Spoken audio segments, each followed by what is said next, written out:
भी मैं यहां पर आया, किसी भी चुनाव में, श्रीमती रिंकी कौल के चुनाव में आया हो या फिर लोकसभा चुनाव में, तब भी वे यहां पर थी, काम कर रही थी। और इसलिए बहनों और भाइयों, आज मैं आपसे अपील करने के लिए आया हूं, यही अपील करने के लिए आया हूं।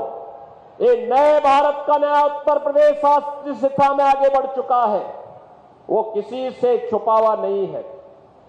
इन 7.5 वर्षों में प्रधानमंत्री मोदी जी के नेतृत्व में, उनके मार्गदर्शन में उत्तर प्रदेश का परसेप्शन बदला है। उत्तर प्रदेश के बारे में लोगों की धारणा बदली है। आज उत्तर प्रदेश के बारे में लोग अच्छा सोचते हैं, अच्छा देखते हैं। लोगों को लगता है उत्तर प्रदेश अब देश की अग्रणी अर्थव्यवस्था के रूप में आगे बढ़ेगा। अब उत्तर प्रदेश का नौजवान पलायन नहीं करेगा। और बहनों और भाइयों, यही कहने के लिए आज मैं आया हूं। आप सोचिए, 1 करोड़ परिवारों को तो वर्तमान में एक डबल इंजन की भाजपा एनडीए की सरकार 12,000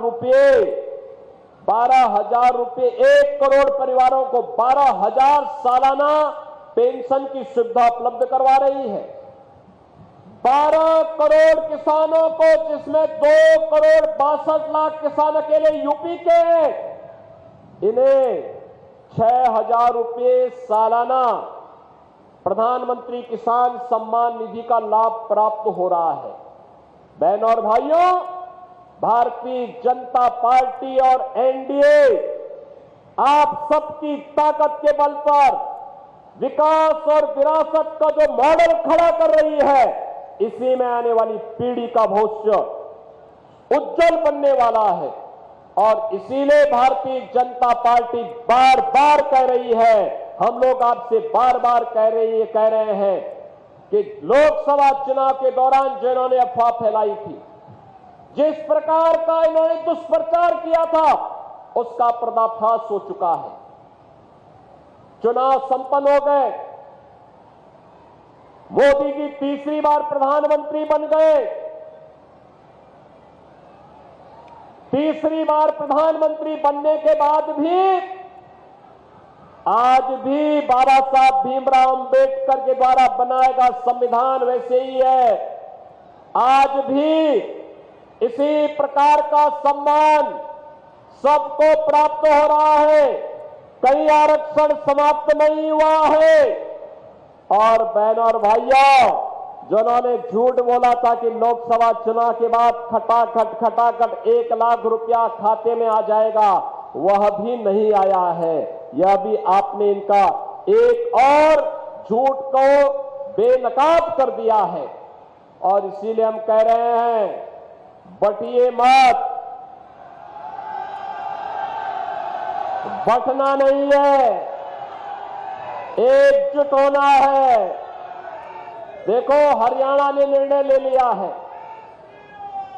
हरियाणा के बारे में सभी राजनीतिक विशेषज्ञ कहते थे कि इस बार कुछ गड़बड़ लगता है। हम लोग कहते थे गड़बड़ नहीं होगा, सही होगा, 2/3 बहुमत के साथ भाजपा वहां सरकार बनाएगी। और बहनों और भाइयों, हरियाणा में भाजपा की तीसरी बार सरकार बनी है। मोदी जी की नीतियों का लोगों ने वहां पर समर्थन किया है।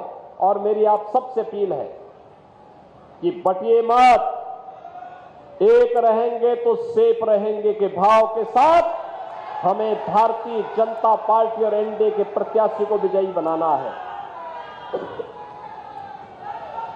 आप सबसे मेरी अपील होगी, 20 नवंबर को चुनाव है।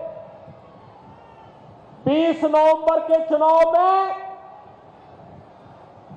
भारतीय जनता पार्टी, अपना दल, निषाद पार्टी, राजभर पार्टी के संयुक्त प्रत्याशी श्रीमती सुष्मिता मौर्य को कमल चुनाव चिन्ह पर भारी बहुमत से विजयी बना के भेजना है।